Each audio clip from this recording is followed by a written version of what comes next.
गरिमा अग्रवाल आप सभी का वंदन करती हूँ, अभिनंदन करती हूँ।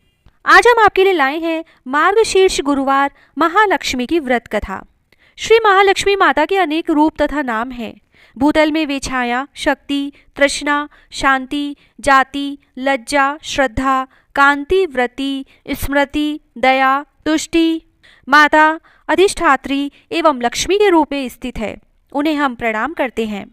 कैलाश पर्वत पर पार्वती, क्षीर सागर में सिंधु कन्या, स्वर्गलोक में महालक्ष्मी, भूलोक में लक्ष्मी, ब्रह्मलोक में सावित्री, ग्वालों में राधिका, वृंदावन में रासेश्वरी, चंदन वन में चंद्रा, चंपक वन में गिरजा, पदम वन में पद्मा, कुंदन वन में कुंदंती, केतकी वन में सुशीला, कदम्ब वन में कदम्बमाला, राजप्रसाद में राजलक्ष्मी और घर घर में ग्रह लक्ष्मी इन विभिन्न नामों से पहचानी जाती है।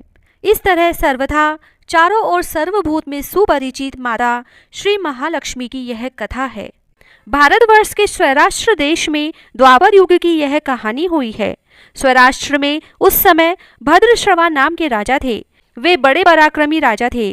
4 वेद, 6 शास्त्र, 18 पुराणों का उन्हें ज्ञान था। उनकी रानी का नाम सूरज चंद्रिका था। रानी दिखने में सुंदर और सुलक्षणा थी तथा पतिव्रता थी। उन दोनों को 7 पुत्र तथा उसके बाद एक कन्या का वरदान मिला था। कन्या का नाम श्यामबाला था। एक बार महालक्ष्मी जी के मन में आया कि जाकर उस राजा के राजप्रसाद में रहे। इससे राजा को दुगनी धन दौलत की प्राप्ति होगी और वह इस धन दौलत से अपनी प्रजा को और सुख दे पाएगा। गरीब के घर अगर रहे और उसे धन दौलत प्राप्त हो तो वह स्वार्थी की तरह केवल अपने ऊपर ही खर्च करेगा। यह सोचकर श्री महालक्ष्मी जी ने बूढ़ी ब्राह्मण स्त्री का रूप धारण किया। हाथ में लाठी लिए लाठी के सहारे रानी के द्वार तक पहुंची। यद्यपि उन्होंने बूढ़ी औरत का रूप धारण किया था, पर उनके चेहरे पर देवी का तेज था। उन्हें देखते ही एक दासी सामने आई। उसने इनका नाम, धाम, काम, धर्म पूछ डाला। व्रत ब्राह्मणी का रूप धारित माता लक्ष्मी ने कहा, बालिके, मेरा नाम कमला है। मेरे पति का नाम भुवनेश है। हम द्वारिका में रहते हैं। तुम्हारी रानी पिछले जन्म में एक वैश्य की पत्नी थी। वह वैश्य गरीब था। दारिद्र्य के कारण हर रोज घर में झगड़े होते थे तथा उसका पति रोज उसे मारता था। इन बातों से तंग आकर वह घर छोड़कर चली गई तथा वन जंगल में खाली पेट भटकने लगी। उसकी इस दुर्दशा पर मुझे दया आई। तब मैंने उसे सुख संपत्ति देने वाली श्री महालक्ष्मी जी की कथा सुनाई। मेरे कहने पर उसने श्री महालक्ष्मी का व्रत किया। श्री महालक्ष्मी प्रसन्न हुई। उसकी गरीबी दूर हुई। उसका घर संसार दौलत, संतति, संपत्ति से भर गया। बाद में पति पत्नी दोनों परलोक सिधारे। लक्ष्मी व्रत करने के कारण वे लक्ष्मी लोक में रहे। उन्होंने जितने साल महालक्ष्मी का व्रत किया उतने हजारों साल उन्हें सुख भोग मिला।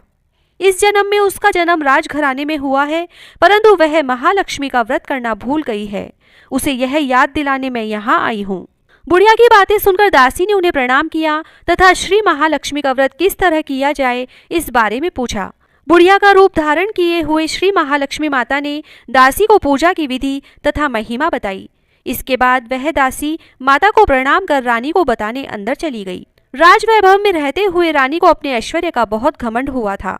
संपत्ति तथा अधिकार की वजह से वह उन्मत्त हो गई थी। दासी द्वारा बताई गई बुढ़िया की बातें सुनकर वह आग बबूला होकर राजद्वार पर आकर बुढ़िया रूपी श्री महालक्ष्मी पर बरस पड़ी। उसे यह मालूम नहीं था कि श्री महालक्ष्मी माता बुढ़िया का रूप धारण किए द्वार तक आई है। परंतु रानी का इस कदर रूखा बर्ताव तथा अपना अनादर देखकर माता ने वहां ठहरना ठीक न समझा। वे वहां से चल पड़ी। राह में उन्हें राजकुमारी श्यामबाला मिली। उन्होंने श्यामबाला को सारी बात बताई। श्यामबाला ने अपनी ओर से श्री महालक्ष्मी माता से क्षमा मांगी। माता को उस पर दया आई। उन्होंने श्यामबाला को श्री महालक्ष्मी व्रत के बारे में बताया। उस दिन अघन माह का पहला गुरुवार था। श्यामबाला ने परम श्रद्धा से श्री महालक्ष्मी का व्रत रखा। फलस्वरूप राजा सिद्धेश्वर के सुपुत्र मालाधर से उसका विवाह हुआ। वह धन दौलत, ऐश्वर्य, वैभव से माला माल हो गई। पति के साथ ससुराल में आनंद से दिन बिताने लगी। इधर श्री महालक्ष्मी का रानी पर प्रकोप हुआ। फलस्वरूप राजा भद्रश्रवा का राज्य एवं राज कारोबार नष्ट हो गया। यहाँ तक कि खाने के लाले भी पड़ गए। ऐसी हालत में एक दिन रानी ने राजा से निवेदन किया, हमारा दामाद इतना बड़ा राजा है, धनवान है, ऐश्वर्यशाली है, क्यों न उसके पास जाएं, उसे अपना हाल बताएं, वह जरूर हमारी मदद करेगा। इस पर राजा भद्रश्रवा दामाद के पास रवाना हुए। राज्य में पहुंचकर एक तालाब के किनारे थोड़ी देर विश्राम लेने के लिए ठहरे। तालाब से पानी लेने आते जाते दासियों ने उन्हें देखा। उन्होंने विनम्रता से उनकी पूछताछ की। जब उन्हें यह मालूम हुआ कि वे रानी श्यामबाला के पिता हैं, तो दौड़ते हुए जाकर उन्होंने रानी को सारी बात बताई। रानी ने दासी के हाथ राज परिधान भेजकर बड़े ठाठ से उनका स्वागत तथा आदर सत्कार किया, खान पान करवाया। जब वे लौटने लगे तो सोने की मोहरों से भरा घड़ा दिया। राजा भद्रश्रवा जब वापस लौटे तो उन्हें देखकर रानी सूरजचंद्रिका खुश हुई। उन्होंने सोने की मोहरों से भरे घड़े का मुंह खोला, पर हे भगवान, घड़े में धन के बदले कोयले मिले। यह सब श्री महालक्ष्मी माता के प्रकोप से हुआ। इस प्रकार दुर्दशा में और कई दिन बीत गए। इस बार रानी स्वयं अपनी कन्या के पास गई। वह दिन अघन माह का अंतिम गुरुवार था। श्यामबाला ने श्री महालक्ष्मी का व्रत किया, पूजा की, अपनी माता से भी व्रत करवाया। इसके बाद रानी अपने घर आई। श्री महालक्ष्मी का व्रत रखने पर उसे फिर से अपना राजपाट, धन दौलत, ऐश्वर्य प्राप्त हुआ। वह फिर से सुख शांति आनंद में जीवन बिताने लगी। कुछ दिनों बाद राजकन्या श्यामबाला अपने पिता के घर आई। उसे अपने घर देखकर सूरजचंद्रिका को पुरानी बातें याद आई।